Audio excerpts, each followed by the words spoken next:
तीस्ता सीतलवत नामक ये जो महिला है, जो अपने आप को चैंपियन ऑफ ह्यूमन राइट कहती हैं, इनका सच सामने आने लगा।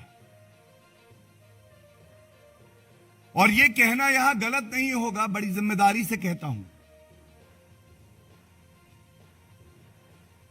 कि तीस्ता सीतलवाद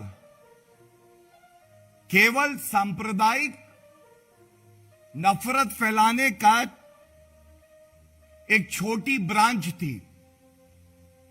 उसका मेन हेडक्वार्टर वो तो कांग्रेस पार्टी में था। सीईओ तो सोनिया गांधी थी, जो बताती थी कि किस तरह से आपको न्यायिक प्रक्रिया के साथ भी छेड़छाड़ करनी है। और जैसा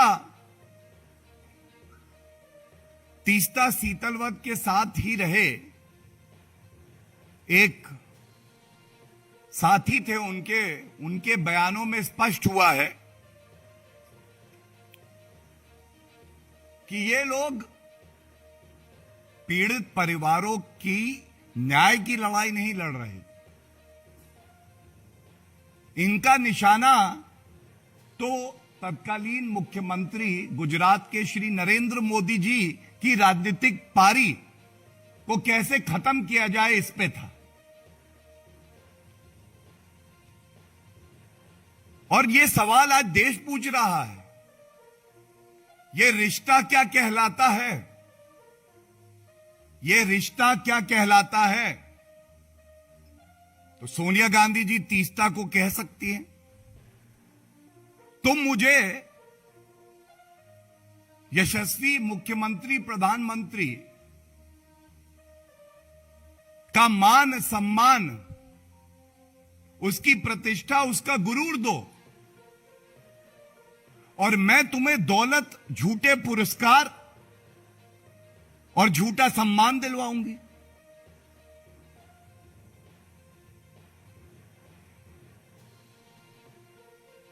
किस तरह से इसी कड़ी को आगे बढ़ाते हुए तीस्ता सीतलवाद पीड़ित परिवारों के समक्ष जाती हैं, और उन पीड़ित परिवारों को नहीं पता कि ये जो रिश्ता बुन रही हैं तीस्ता सीतलवत, तुम मुझे अपना दर्द दो,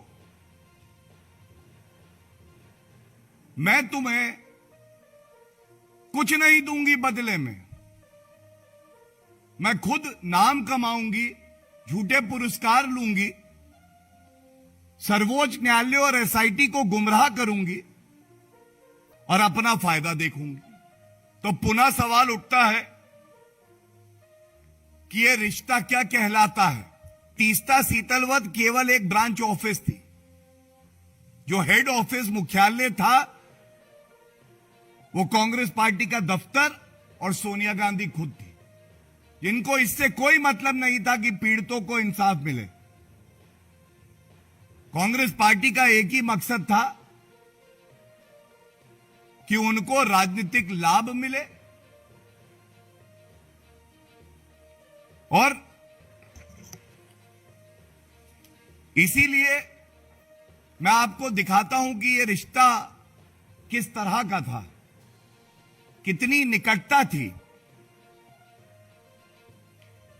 गिरफ्तारी के बाद प्रोटेस्ट करने कांग्रेस पार्टी के सीनियर लीडर्स पहुंचते हैं।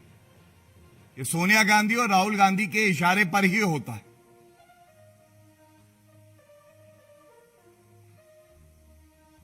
हम सब जानते हैं कि पद्मश्री का पुरस्कार जो दिया गया वो भी यूपीए कांग्रेस की सरकार में दिया गया। तो आज क्या सोनिया गांधी जी, कांग्रेस पार्टी देश से माफी मांगेगी कि जिसके लिए सर्वोच्च न्यायालय कह रहा है कि वो अपराध कर रहा है, झूठे हलफनामे दे रहा है, लोगों को भड़का रहा है, मन गढ़ंत कहानियां प्लांट करवा रहा है, जिससे कि वो किसी का राजनीतिक करियर खत्म कर सके, उसको पद्मश्री दिया गया। क्या ये सही नहीं है? कांग्रेस पार्टी को इस बात का उत्तर देना चाहिए कि तीस्ता सीतलवत की नियुक्ति,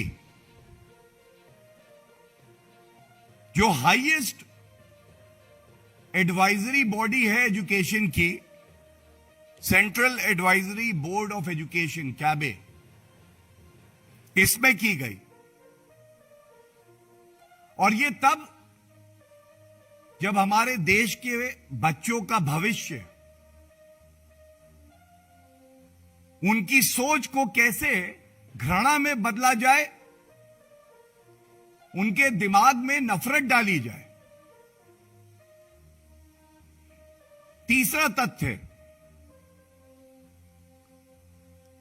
जो सबसे संगीन एक अपराध है कि एनसीईआरटी एक ऑब्जेक्शन दर्ज करती है, लेकिन कांग्रेस यूपीए की सरकार 1,40,00,000 रुपया तीस्ता सीतलवत और उनकी जो कंट्रोल्ड एनजीओ ट्रस्ट हैं उनको देती है। क्या मजबूरी थी सोनिया गांधी जी कि आपकी सरकार एनसीईआरटी के विरोध के बावजूद 1,40,00,000 रुपया देती है, जिसका इस्तेमाल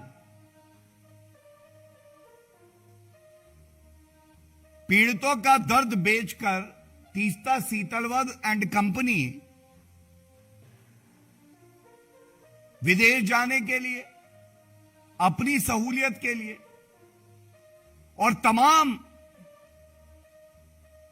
ऐसी चीजों में करती हैं जिसका पीड़ितों के परिवार से, पीड़ितों को इंसाफ दिलाने से कोई लेना देना नहीं है।